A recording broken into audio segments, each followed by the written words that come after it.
Before we leave this chapter on compositions and layers, I just want to cover real quick about how you can create layers from scratch in After Effects. Sure, most of the time you use layers in compositions, it's going to be from stuff that you imported into the project panel. But let's go ahead and make some stuff from scratch by creating a new composition at the bottom of the project panel and use the NTSC DV preset.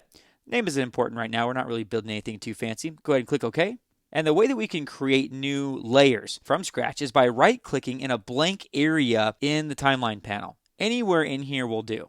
Once you right-click, you get a new menu at the top. And other than a viewer, these are all different types of layers that you can create in After Effects. Some of these types of layers, like text and shape layers, we'll be devoting an entire chapter to a little bit later on in this training series.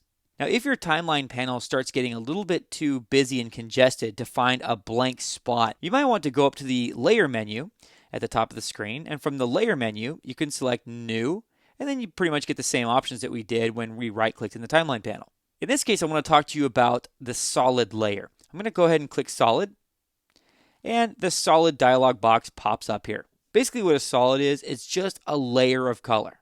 It's almost like you were going to create a flat layer and just fill it with a certain color. That's basically what a solid is.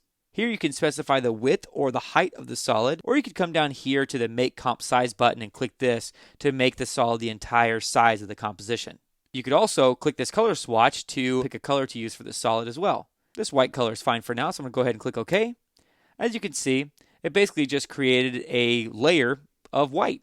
Now here's another couple tricks. Command Y or Control Y on the PC will also create a new solid layer if I do that here. Let's create another one. Let's click that color swatch to get the color picker.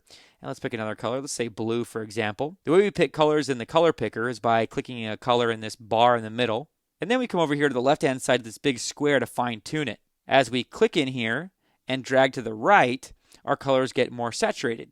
As we drag to the left, they get more dull, faded out, and desaturated.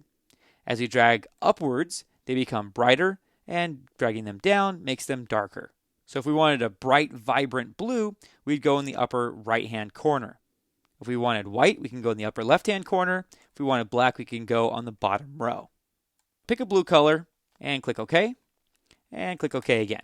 Now, let's say we want to adjust a solid that already exists. Maybe we want this solid to actually be much smaller, or we want to change its color. To change an existing solid, add Shift to the keyboard shortcut to create a new solid. So on a Mac, it would be Command-Shift-Y. On a PC, it would be Control-Shift-Y. And there are our settings.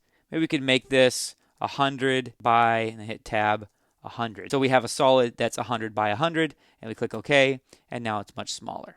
Solids are really important for a couple different reasons. For one, oftentimes for design elements, you just need something like, just like a blue bar that moves back and forth or whatever. And a solid is a great tool for that. It's significantly easier than going back to like Photoshop or Illustrator or some other program to create a layer.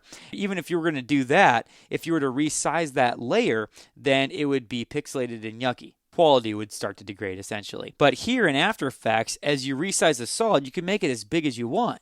Because basically it's going to generate a brand new solid. So you're not going to lose any quality by resizing. Another thing that solids are important for that we'll see in Chapter 7 is that you need to apply effects to something. So often they're used with effects. So if you want to add some fire to your project, you couldn't just apply fire as a background. You have to maybe create a solid and then apply fire to the solid.